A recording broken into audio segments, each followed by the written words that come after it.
This is the Opal Dividends Podcast. My name is Jay Coulter, and joining me, as always, is Adam Muller and new father, Austin Graff. Austin, Jaden Carter Graff was born just last week. How has your first week as a father been? Oh, it's great. Plenty of sleep and plenty of time to myself. So everything's great. It's great to be a father. Good.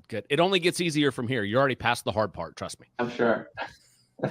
Let's start with the popular bull and bear segment. NVDA, Adam, let's start with you. Bull or bear? I'm a short-term bear, long-term bull on NVIDIA. I think to me, as someone with a value bent, it feels like the AI boom was a little bit overhyped. The stock has run a lot. It's trading at a big multiple. So they'll have to execute and things will have to go very, very well to justify that over time. But over a longer time frame, say 5 to 10 years, I do think AI is a very important driver of growth, and NVIDIA is one of the best positioned companies to take advantage of that. Austin, Disney's been in the news a lot the last 6 months. From a short-term perspective, they're obviously struggling quite a bit. So I'm a bit bearish in the short term, but I think over time, they're going to get some things turned around. There's a lot of value in the Disney franchise. However, they need to operationally fix some issues at Disney. So I think it's cheap. It's probably cheap for a reason in the short term, but longer term, as they fix operations and get margins back in shape, get some of their media properties producing appropriately, I think that it's going to be a good long-term hold for investors.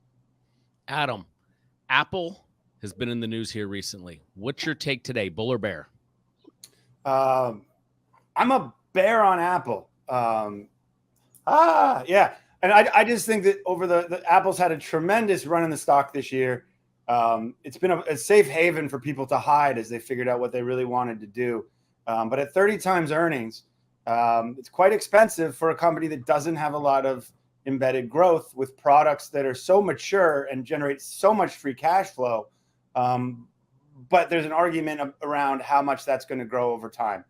So Apple, if I owned it, I wouldn't necessarily sell it, but I wouldn't be a buyer at these valuations. Austin, JP Morgan, bull or bear? Similar perspective to Adam. We've owned it. We reduced it recently. So I guess that's somewhat bearish, but long-term bullish for JP Morgan. It's one of the best banking franchises in the world. Definitely the best banking franchise in the U.S. However, the issues they're having in the short term is management's coming across saying that they're over-earning right now. Essentially, they're generating too high of revenues on their asset portfolio, and they're not paying enough on their liability portfolio as those liabilities kind of increase in price, and the assets might see some degradation due to some write-offs and whatnot. If we have issues with the economy, you could see earnings come down, and the current valuation that looks really attractive might not be so attractive as we move through this current economic cycle. Adam, bull or bear on Verizon? I am a raging bull on Verizon.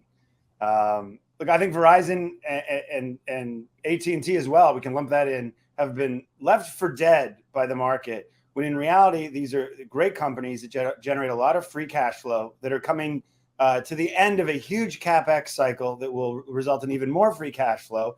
And Verizon at 7 times earnings with an 8% dividend yield, it almost seems too good to be true, but I just think that sentiment is that poor. But I would be backing up the truck on Verizon. Austin, UPS is in the news this month. Bull or bear? I'm a bear on UPS. I mean, $170,000 for truck drivers just seems a little excessive. It shows that the workers are kind of getting the upper hand on management. At the same time, we're seeing volumes come down for the business. So they're seeing kind of a double whammy of higher costs, lower revenues that are really eating into margins. We don't think the current valuation accommodates for that. We wait for the valuation to come in further before entering a position. Adam, bull or bear on Paramount Global? Paramount Global. Look, Buffett owns it, and he can't be wrong. Look, I think I'm going to have to say that I'm a bear on Paramount Global. I think that no one really knows what to do or how to value these streaming companies right now. For years, it was based on the number of subscribers And then that sort of blew up in everyone's faces, and they've been cutting costs. Their Paramount is over levered. They had to cut the dividend this year, which saw the stock get killed. And it's not clear to me what the strategy is going forward, or how you turn the streaming business into a profitable, cash flow generative business. That said, the out is consolidation, and maybe that's the reason Berkshire owns it. Austin, Johnson & Johnson, bull or bear? I'm a bull on Johnson & Johnson. There's a couple things going in their favor right now. One, they're spinning off the Kenvue business. Well, actually, it was spun off earlier this year. Now they're selling down their stake, which should be a good thing for J&J. They're also making progress on talc liability exposure. I know that hasn't been the most positive thing in the headlines or in the news, but that's created an opportunity for long-term investors to get into a high-quality pharma name that has potential to grow into the future as some of these issues are kind of put behind them. Adam, let's wrap up with Qualcomm, bull or bear? I'm a bull on Qualcomm, but I will admit that, and I was a bull before this recent quarter, which was a difficult quarter for them. Qualcomm, has a big business in let's call it non-Apple handset chips, and there's that segment is struggling, but it feels like it'll turn soon. Microprocessors are such an important growth story over the next 5 to 10 years, and Qualcomm is an integral piece of that puzzle. So for 12 times earnings, it seems like a great time to get into Qualcomm. 12 times depressed earnings because they're at the wrong part of a cycle in a cyclical business. It seems like a great time to be in Qualcomm. Excellent. I love the bull and bear round. Nice, quick, to the point. Let's go a little bit deeper on some of the bigger topics today that investors should be thinking about. Fitch recently downgraded the U.S. Credit rating for our debt. Austin, how do you look at that as a portfolio manager? Honestly, we don't really care that much. I think it made headlines, and there were some billionaires out there that were talking about whether it be short-term ownership of T-bills or owning 30-year debt. The yield curve is inverted, so 30-year debt looks expensive while T-bills look relatively attractively priced. At the end of the day, it kind of impacts the cost of capital when we're valuing companies. But Adam and I have adjusted our cost of capital 18, 24 months ago as we saw interest rates increasing. We think the market hasn't necessarily adjusted to the point that the risk is currently indicating. So we were kind of there before Fitch stepped up and downgraded the treasury. Adam, any additional thoughts on how investors? Yeah, the only thing I'd tack onto that is when we've just gone through a rate hiking cycle that not only was one of the largest in terms of the amount of the increase in rates, but also one of the quickest in history. So from a government standpoint, the government's interest burden increases significantly, which puts pressure on fiscal spending. So this Moody's downgrade sort of felt like something that most investors, if not all, had already downgraded the U.S. in their own thought process, and this was just sort of acknowledging it. This felt very different than the downgrade in, I think, 2011, when you had another debt ceiling issue, and you had the European sovereign debt crisis and fears of contagion, and that really sparked a huge sell-off in the equity markets. This was like, oh yeah, we already know that. Move on. Speaking of sell-offs, the regional banks sold off at the beginning of the year when they came under duress because of a couple of failures. Just recently here, Moody's has come out and downgraded some of the regional banks. How do you guys look at that as it relates to exposure in a portfolio? Just in general, I feel like the rating agencies for the debt rating agencies are behind the curve, right? This issue popped up literally months ago. We made adjustments to the portfolio. We had seen some of this stuff coming because we saw the duration mismatch in a number of regional bank portfolios, and that started to flow through equity prices. It's kind of surprising that people still pay for these ratings when they come out a quarter and a half after the issues have become obvious in the headlines. And so if anyone's making changes based on some Moody's report that says that there's a mismatch in regional bank balance sheets, I don't think they should be investing, right? Like, I don't think people should be giving their money to them, or they should be getting paid to invest on behalf of others if they're so lazy they're waiting for the rating agencies to tell them what to do. So this still has an impact on the regional banks, along with the duration challenges that they have to be experiencing today. Has it improved at all since the beginning of the year, or why have we not heard of more duress recently? It's because of stock prices. It's literally a sentiment-driven game. The issue still exists at many regional banks where they've essentially borrowed short-term through deposits at extremely low rates. They haven't raised deposit rates with treasuries, and so money's flowing out. While they had to lend, they had to do something with those deposits. They put them in long-term assets. So regional banking is typically a borrow short, lend long business. If you look at the yield curve right now, you've got a T-bill, and this goes back to the Warren Buffett, Bill Ackman argument, where the 30-year is yielding 1% less than the 3-month, right? And so if you're borrowing and you're paying out, you're paying over 1% more than what you're earning on your assets, that's a bad business for anyone, and the regional banks are stuck in that place. I think when you really boil down to the issue, people talk about an inverted yield curve leading to a recession, and I think people they use it as more of a talking point than really thinking through what's going on in the economy. The reason an inverted yield curve leads to a recession is because it locks up the credit market with the regional banks, who are no longer willing to lend to mom and pop businesses because of this dynamic where they're borrowing at a higher cost than what they can lend at. And therefore, there's no more money flowing through the economy to support economic growth. And it's taken longer for that to happen than we would have expected, because the Fed was shouting from the rooftops to anyone that would listen that they were going to raise rates at an absurd pace for the last 18 months. So if there are companies out there that haven't refinanced and fixed out their financing costs for the next 10, 15, 20 years, they were either lazy or they couldn't. And either of those companies are not companies that you want to be owning in your equity portfolio. So, Adam, I can't believe it, but we're about to get into another election cycle. We're Can recording I just add this. something to the Moody's thing? Sure. And Austin alluded to this, but it's August, and the regional bank crisis really flared up in March. Like, what's Moody's going to announce tomorrow? Another slew of downgrades because of the Great Depression? It's ridiculous. You know what? I'm going to downgrade Moody's for waiting so long to downgrade the regional bank's debt. You can't just look at what the market does and then impute rate downgrades. No one cares. You know what doesn't matter anymore? Moody's. Sorry. Excellent. That was worth it, Adam. That was worth it.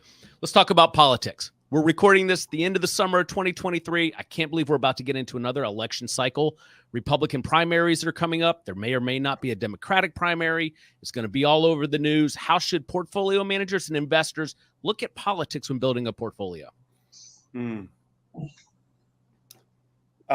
Look, I would say certainly at this stage, I would say to largely ignore it. There's headline risk and rhetoric. And once the campaigns really heat up, of course, all the candidates will be asked about their economic policies, and they'll all say outrageous things that sound great to certain groups of people that are actually impossible to execute or to turn into law. So as a portfolio manager, look through that, think long-term, and manage a portfolio as you would in any other year. That would be my advice at present. Now, when it gets down to the actual, when we know who the candidates are and things heat up a little bit more, heading into the actual, November vote, then maybe if it looks like it's going one way or another, maybe around the edges, there's things to think about. But making major changes simply based on who you think is going to win in general, I think is a bad idea. Yeah, making portfolio changes on campaign promises is like playing roulette. There's no way of actually handicapping that appropriately. And unfortunately, many portfolio managers tend to invest with their own political tilt, expecting, their preferred outcome to reign the day, and that causes them to make poor decisions in portfolios. The way I think about it is, when it comes to politics, wait until the bill is signed into law, figure out who the winners and losers are, and invest accordingly. Yeah, I'd also say subjectively that financial advisors tend to build portfolios with political leanings in a lot more dramatic way, and it's more prevalent in the advisor community, which never leads to good outcomes. Right. All right, so this question is for both of you. So we've really seen a sentiment change around an inevitable recession that should have started already, to now the base case being a soft landing. Each, what's your take today? How are you viewing it? Well, I can start if you want, Austin. I think that as Austin and I have talked about this particular question probably at least once a week, if not more. But it's not a question that really leads to huge portfolio changes. And I don't think that this change in sentiment, the market's change from a recession is inevitable to soft landing is now the base case, really changes how we think about the portfolio. I think if you have strong companies that are growing through the cycle, that pay a good dividend, that are good allocators of capital, that are going to grow that dividend over time, you'll be fine regardless of whether you actually have a recession. And look, there's different kinds of recession. You could have a technical recession, 2 consecutive quarters of negative GDP growth. One economist will call it a recession, then the other one will call it a soft landing, and they're both probably right. So some of this is just sort of semantics. But in any event, I don't think it's had a huge impact on how we've thought about the portfolio. Yeah, there's a couple things that I would just add to that. Is one, I'm not really sitting here saying like, ooh, when are we going to get a technical recession? Which I think when everyone thinks of a recession, they think of like 2008, 2009, or they think about 2020, which were really very dramatic downturns in economic activity. A typical recession is not going to be the bottom falling out of the economy where everything just gets crushed. It's going to be, things are slowing, and, people don't really agree that a recession's starting. And then by the time everyone agrees that a recession started, the market kind of adjusts because we're pretty much through it. And so it puts us in a unique situation where we don't really care about the recession, but we care about how investors are positioning capital based on their expectations of a recession or no recession. So some of the abnormalities we see in the market right now is, if people truly believe that there's going to be a soft landing, or there's not going to be a hard landing for that case, there's not going to be a recession, then the yield curve is out of whack, right? The Fed's not going to reduce rates without some type of economic pain flowing through the system. Right? So if you have to have economic pain to flow through the system to get lower rates, economic pain will likely wear on company fundamentals, which means many of the companies that are leading the index right now are overpriced. And so we think investors should factor in the point that like interest rates either need to come up or we're going to have some type of economic pain when you're thinking about allocating your portfolios. Adam, we're wrapping up earnings season. One of the great fraudulent shell games of all time, in my humble opinion, is for a company to come out and say, we're going to do 7 cents, and they come out and they magically beat it by doing 9 cents. How are you looking at this earnings season? I think it's even crazier than that this earnings season, where someone says they say they're going to do 7, they hit 9, but last year they did 12, and they still get rewarded for 9. It's this idea of this sort of, people getting so mesmerized by these analyst estimates in companies, whether they beat them, or miss them, versus what is the actual trajectory over the last few quarters, last few years, and what does that lead you to believe about the next few quarters and next few years? So in this very strange scenario right now, where a lot of companies seem to have beat estimates but are shrinking year over year. So unless you think a turn is near on a company by company basis, it's not. You need to look deeper than just did they beat or not beat the estimates. But there's a lot of smoke and mirrors that go on with these earnings announcements, and I think the entire U.S. economy would be better off if we went to semi-annual earnings. But that's a different topic.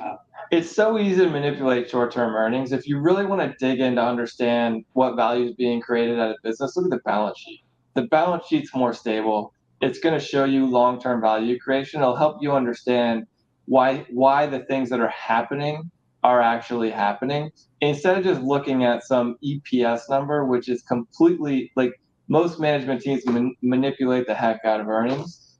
Focus on free cash flow, focus on what's going on with the balance sheet, focus on how retained earnings are expanding, and that'll tell you what your long-term expectations should be as a shareholder in that company.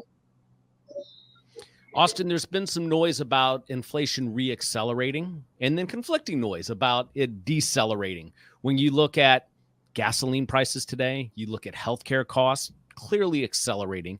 Maybe there's some areas of the economy where it is not accelerating anymore, but I haven't found them.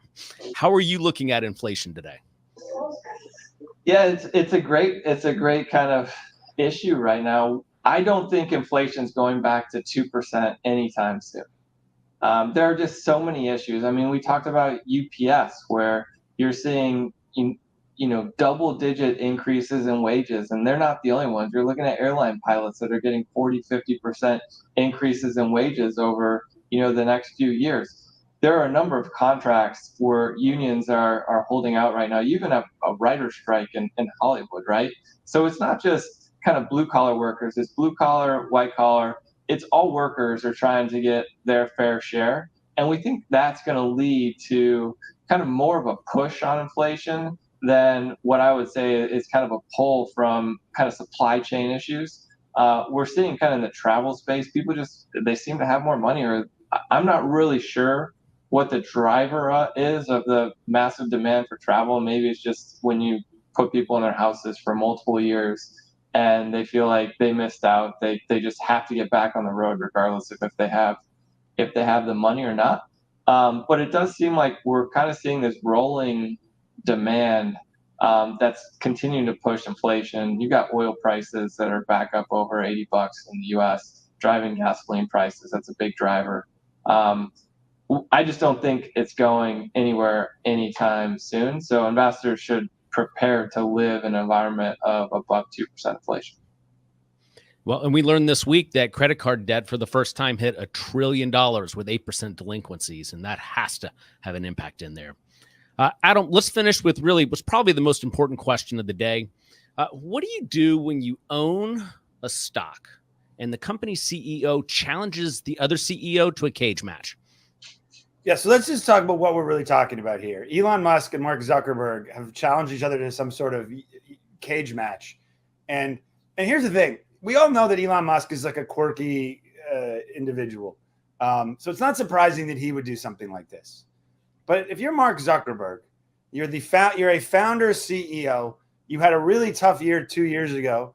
You had to cut costs, fire people for the first time. You still want to be you still need some credibility as a CEO, and you're actually entertaining the idea of this cage match. And good for you that you work out and that you do jujitsu.